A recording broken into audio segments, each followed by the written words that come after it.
Centenas de milhões de pessoas experimentaram uma luz divina, irradiada de Deus em Jesus Cristo. Passaram por essa experiência espiritual que é autêntica para muitos, genuína, de conversão, de transformação, de libertação, que se tornaram discípulos de Jesus, se tornaram discípulos de Jesus Cristo e sabem muito bem o que estou falando agora.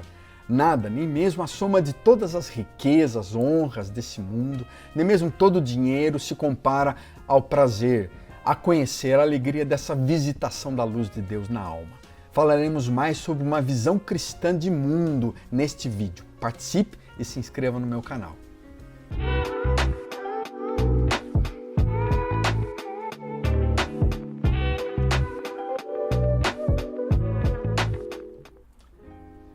Nós todos precisamos dessa visão seja vista de uma maneira mais clara. Um conjunto de ideias, talvez valores compreensivos, maneiras diferentes que nos ajudem a explicar essa fé, essa espiritualidade.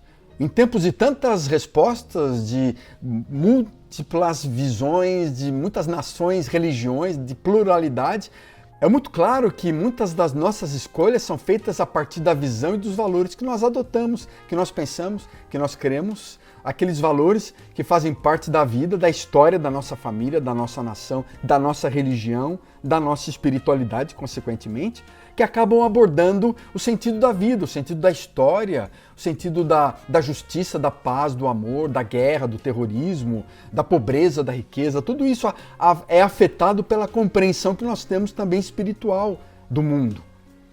Inconscientemente, frequentemente, essas questões de onde viemos, quem somos, o que está acontecendo de tão errado no mundo, por que o sofrimento está ao nosso redor, como é que nós podemos trazer redenção, melhoria, cura à cidade, à sociedade, ao mundo.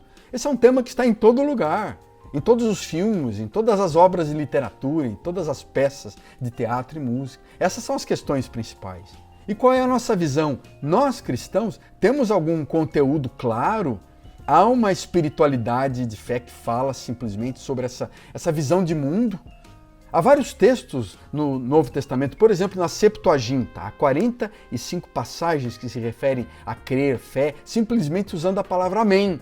Amém, assim seja, é verdade, eu acredito, eu creio, há um elemento de confessar.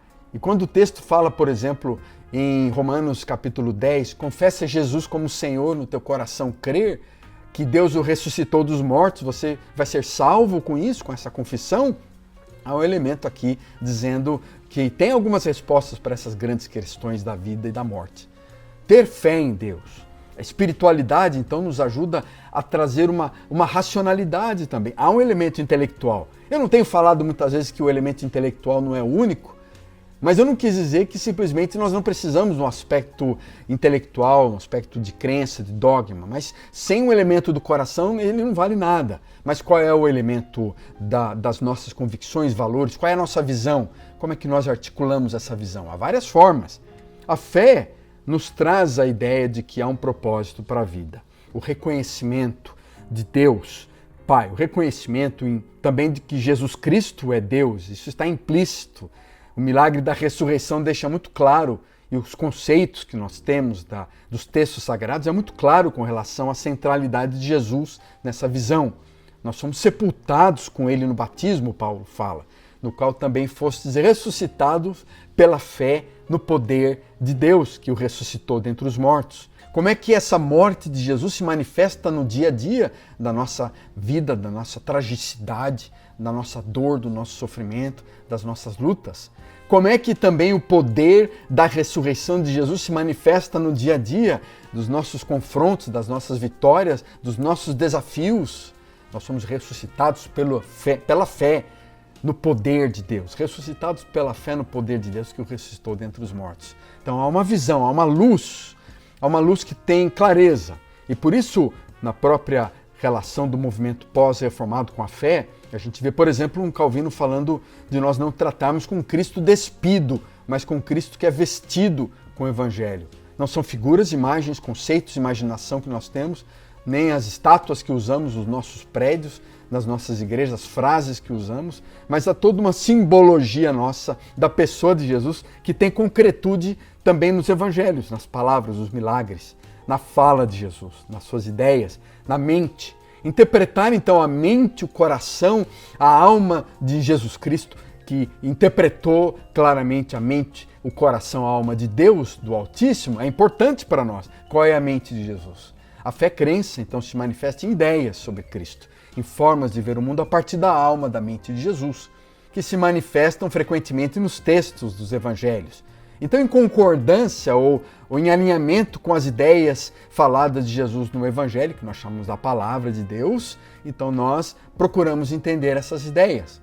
Essas ideias, essa visão de mundo, ela procura interpretar desde a história de Adão e Eva, desde a história dos primeiros seres humanos, a compreensão de qualidades, a compreensão de aspectos da própria humanidade que é uma imagem do Criador. O Criador vem e se manifesta em nós, a própria alma, pai, mãe, o próprio coração, alegria, justiça, paz eterna se manifestam dentro da nossa alma e com muita concretude, muita substância na própria vida de Jesus Cristo, nas ideias, no coração, na mente de Jesus, mas que frequentemente esse coração ele vai torcendo essas ideias, ele é torcido pela escuridão, pelas trevas. Na própria história de Adão e Eva nós percebemos essa sombra na serpente, o Satanás entrando dentro da alma e, através das suas enganações, das suas palavras distorcidas. E a gente ouve frequentemente essa voz dentro da alma, não é mesmo?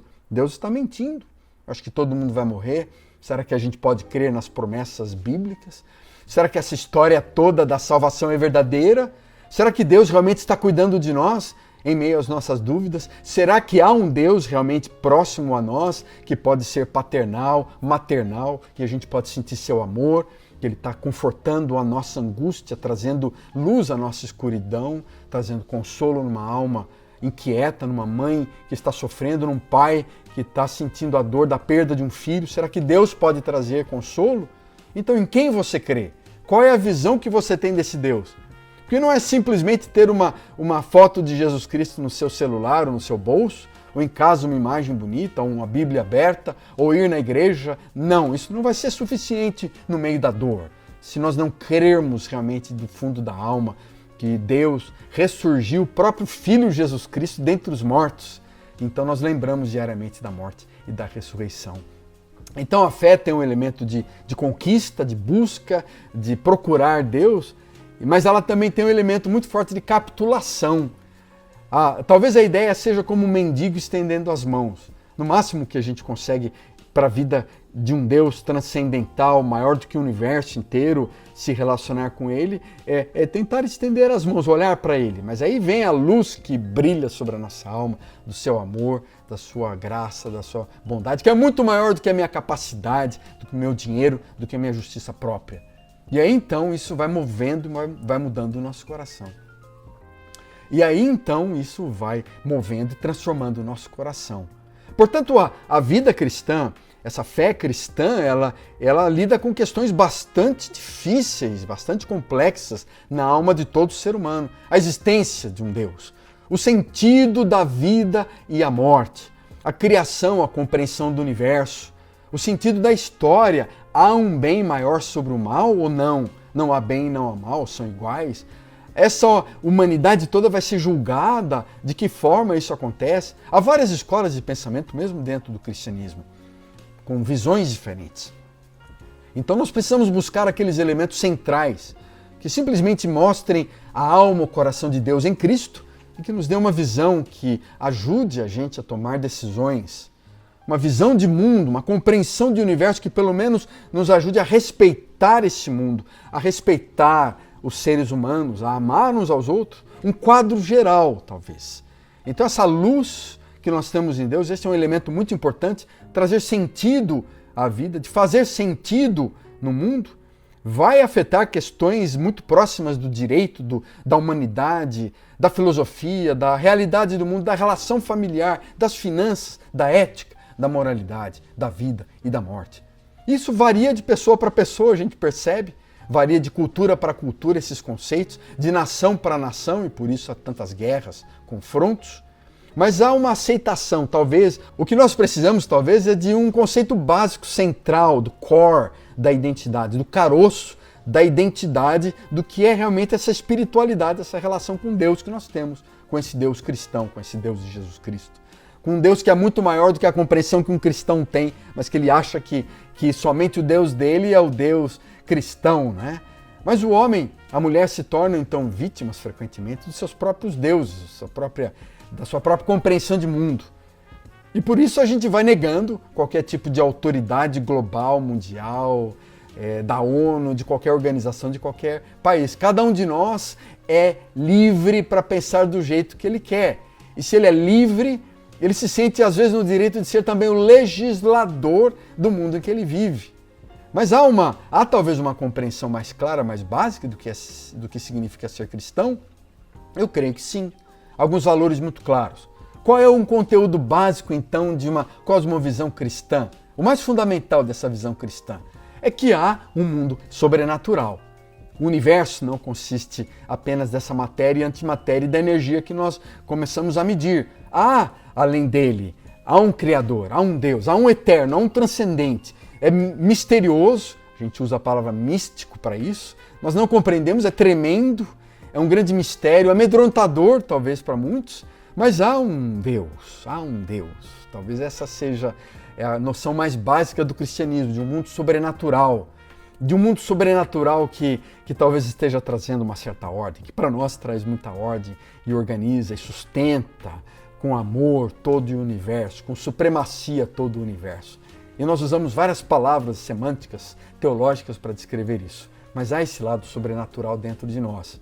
Deus, então, em segundo lugar, cria um ser humano, um ser, homem, mulher, participando da sua própria identidade, mostrando sobre ele a sua própria imagem, revelando no coração desse ser humano, que somos nós, um próprio aspecto divino, transcendental, que nós não conseguimos explicar muitas vezes.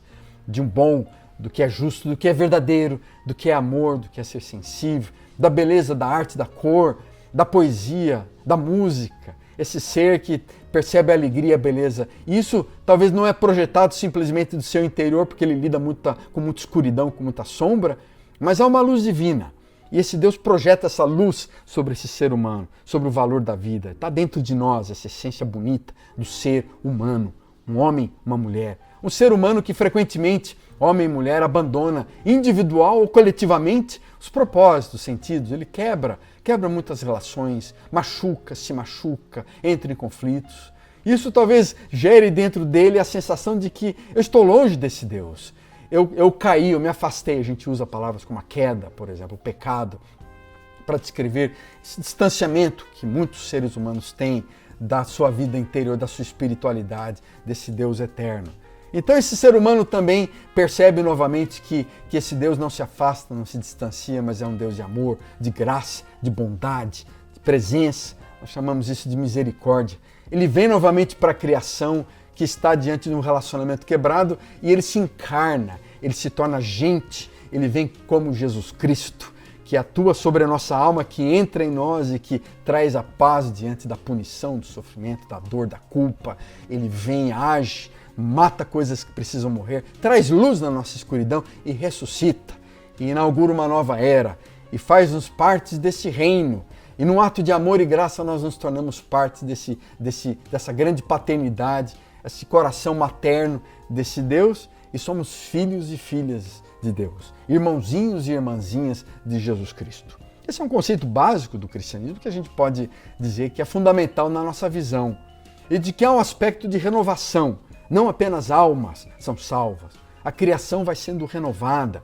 Essa criação, nela não é apenas escuridão, distopia, um mundo de zumbis, um final radical de destruição e morte, guerra e completamente vazio e caos. Não, há um lado da alegria, há um lado dessa criação que pode ser renovada, se parecer mais com Deus. Essa criação que pode ser vista voltando em direção ao coração amoroso do Criador, do Pai. Esse universo que não é distópico, não é utópico também, como uma foto, como uma historinha que nós cantamos, inclusive nas nossas igrejas, mas há um reino de Cristo, que vale a pena lutar dentro dele pela justiça, pela paz, que está presente, que não é pleno, mas que nós entendemos que ele representa a alma, o coração de Jesus. E nós, homens e mulheres, que participamos de alguma igreja ou não, potencialmente temos em nós essa luz que nos ajuda a interpretar o mundo, a trazer um sinal da presença desse reino de um Deus, de um reino de esperança. Essa comunidade, eu e você, quer chamemos de igreja ou não, ou uma família, é um lugar onde a gente pode manifestar essa esperança, alguns sinais de uma humanidade melhor, como sinais de uma humanidade melhor, de uma humanidade que tem substância, valor, de alegria, de justiça, de integridade, de honestidade, de amor desse Deus, que se engaja com o mundo, com os valores desse reino, de uma vocação. Então você percebe a importância de uma visão e como ela pode, então, trazer desafios e formas com que nós interpretamos o mundo. Não há acordo nessa visão com relação aos textos bíblicos. Há vários grupos diferentes dentro das organizações cristãs e denominações que falam sobre essa cosmovisão. Não há uma visão plena, completa. Ninguém tem o bolo inteiro, apenas pequenas fatias dele, da visão de Deus. Ninguém é dono da verdadeira cosmovisão. É isso que eu quero dizer. Mas esse é um resumo modesto de uma visão que traz mais clareza, que ajuda a gente a ter mais sentido à nossa existência. Dá-nos uma pista de como a gente deve viver, funcionar, sem radicalismos, sem intransigência, sem cegueiras. O cristianismo, as suas várias formas de se manifestar, lhe pode trazer em si essa espiritualidade cristã em si mesma. É um impressionante. Essa espiritualidade cristã, essa fé cristã tem em si mesmo um impressionante poder para explicar, ajudar a gente a trazer sentido para a vida e apagar uma série de tendências divisórias e apagar uma série de tendências que causam divisão ao coração humano, porque ela trata ao mesmo tempo de vários conflitos causados por várias religiões, como a opressão, a violência, o terrorismo, o poder, o domínio, o controle uns dos outros. Essa visão traz em si o poder de não ser irracional, de não ser meramente arbitrário, mas é uma relação muito clara com o coração de Deus. Essa visão de mundo traz então sentido à existência. Eu quero concluir esse vídeo falando sobre isso, que ela nos ajuda a livrar-nos dos radicalismos, da nossa intransigência, da nossa cegueira. O cristianismo tem em si mesmo um poder impressionante para explicar, para apagar várias das tendências de hostilidade, de intolerância religiosa, de guerras, de divisões entre igrejas e comunidades, porque há em nós o potencial de olhar para a fé cristã não de uma forma arbitrária, legalista e com uma visão muito formal, muito rígida, mas é uma visão básica do cristianismo que deve fundamentar outros conceitos, que nos ajuda a compreender algumas das bases racionais, lógicas, que satisfaçam determinados critérios. Tem que ser coerente, tem que ser lógico, mas tem um elemento muito forte do coração. E no próximo vídeo eu quero concluir então dizendo dessa fé que faz sentido e como ela pode produzir alguns recursos enormes, resultados enormes dentro da nossa alma. Porque a não ser que a gente tenha essa confiança cognitiva e algumas estratégias claras, a gente vai poder compreender com relevância a cultura onde vivemos e trazer respostas ao mundo nessa geração pós-moderna, né? A gente precisa ter uma visão clara, básica, mas não pode ser radical para que a gente manifeste então essa espiritualidade saudável nos dias de hoje. No próximo vídeo, participe, se inscreva no meu canal.